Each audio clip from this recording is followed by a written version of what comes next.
This is Mary. She's a blood mage, and today Mary will be showing you her sick and bloody skills. But don't you fret, your tab can also look and play just like Mary by just using the in-game mod manager, if you play on PC. But fret ye not, my console friends, I will be making a future mod list that includes both PC and console at some point. However, truthfully, as there aren't that many cross-platform mods available at the moment, I've elected to just focus on mods available through the official mod manager for now. Alright, so as we always do in these videos, let's start with some character creation mods, and right from the get-go, you'll be needing to check out Faces of Faerun, Case Hair mod, and Case Hair extensions. Faces of Faerun gives you a slew of new heads for your tab, both female and male, and I was personally surprised at how varied these heads look compared to the original basic heads. There are various heads for all of the humanoid races, meaning the humans, drow, half-elf, elf, and tieflings.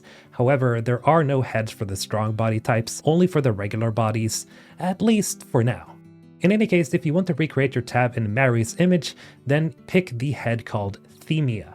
Next, Case Hair mod and hair extensions are two separate mods from K that really stand out in terms of hairstyles, and my personal favorite hairstyle right now is this giant and absolutely insane head of hair that just feels right for a blood mage. And to put some cherry on top of this flawless creation, I suggest adding just another braid, because you know what, you can never have enough braids, and I feel like the amount of hair we have on screen here perfectly reflects Mary's insane power level. Vegeta, what does the scouter say about his power level? It's over 9,000! Now, speaking of power levels, let's move on to the big ones on this list, and I'm of course speaking of class mods. So first of all, we have the new Blood Mage class, and for any Dragon Age fans out there who missed the presence of blood magic in the past couple of Dragon Age games, well, you'll feel right at home with this one.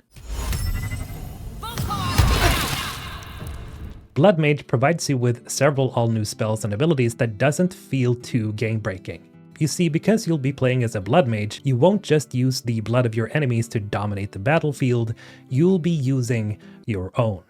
Yes, that means that there is a certain trade-off by picking this class. While you have abilities like Demand Sacrifice, which bleeds up to 4 targets in your vicinity, you will be suffering 1d10 acid damage and bleeding for 10 turns, as long as your enemies keep bleeding. Now at level 2, you'll get a new passive ability called Sated by Blood, where upon defeating an enemy, you regain health equal to your proficiency bonus, which for the Blood Mage is Constitution. Now the Blood Mage also unlocks 3 new subclasses at level 3, these being the Blood Knight, which gives you proficiency in heavy armor, the Blood Mages, which unlocks more spells earlier and has more opportunities to heal during combat, and then the Blood Reaver, which gains more AC the more strength you have while not wearing any armor. Reavers also get the passive ability called Unbridled Bloodlust, which lets you regain 1d4 HP, increased by your proficiency bonus, which again will be Constitution. Now, because I wanted to focus on blood magic for these classes showcased today, you should also check out the Blood Sorcery subclass for the Sorcerer. The Blood Sorcery subclass plays pretty similar to the Blood Mage class because while you'll still be using sorcery points just like the other Sorcerer subclasses, you'll also be trading your own life force for more powerful abilities. But this mod in particular has quickly become one of my personal favorites for one simple reason. The mod just screams quality. What I mean by that is that the mod has its own visual effects and sound effects, which makes the subclass feel really distinct, and honestly, it almost doesn't feel like a mod when you're playing. For example, you have Bloodbath, an ability similar to the Blood Mage's Rain of Hissing Blood, but Bloodbath actually has the visual effect of blood raining from the sky, which just looks so cool. Now the blood there on the ground is not just for show. You have another ability called Blood Spike that shoots, well, bloody spikes out of bloody areas and which will damage anyone in the vicinity, doing 4 to 40 necrotic damage, making it a very powerful ability to turn the tables on your enemies. No, don't do it! Speaking of uber powerful abilities, at level 5 you'll unlock Sanguine Feast, which lets you drain the life force of every nearby creature to heal yourself, and then we have Crimson Blast, which has quickly become one of my favorite abilities in the game because it pretty much looks like Fireball but is somehow even cooler.